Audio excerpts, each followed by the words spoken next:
एक बार एक समुद्री जीव विज्ञानी ने पानी से भरे एक बड़े टैंक में एक बड़ी शार्क मछली को डाला और कुछ देर बाद उसने उसमें कुछ छोटी मछलियां डाल दी। छोटी मछलियों को देखते ही शार्क ने तुरंत उन पर हमला करके उन्हें खा लिया। समुद्री जीव विज्ञानी ने कुछ और मछलियां टैंक में डाली और वे भी तुरंत शार्क का आहार बन गए। अब समुद्री जीव विज्ञानी ने एक कांच का मजबूत पारदर्शी टुकड़ा उस टैंक के बीचों बीच डाल दिया, जिससे अब टैंक दो भागों में बंट चुका था। उसके एक भाग में शार्क थी और दूसरे भाग में उसने कुछ छोटी मछलियां डाल दी।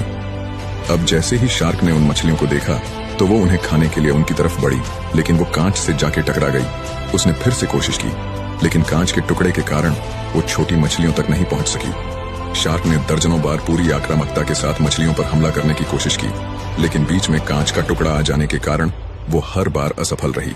कई दिनों तक शार्क उस कांच के विभाजक के पार जाने का प्रयास करती रही, लेकिन सफल न हो सकी।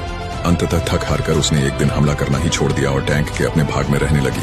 अब कुछ दिनों बाद समुद्री जीव विज्ञानी ने टैंक से वो कांच का विभाजक हटा दिया, लेकिन उसके बाद भी शार्क ने कभी भी उन मछलियों पर हमला नहीं किया, क्योंकि एक काल्पनिक विभाजक उसके दिमाग में बस चुका था और उसने सोच लिया था कि वो उसे पार नहीं कर सकती। दोस्तों, जीवन में असफलता का सामना करते करते कई बार हम अंदर से टूट जाते हैं और हार मान लेते हैं और मान लेते हैं सफलता हासिल करना नामुमकिन है।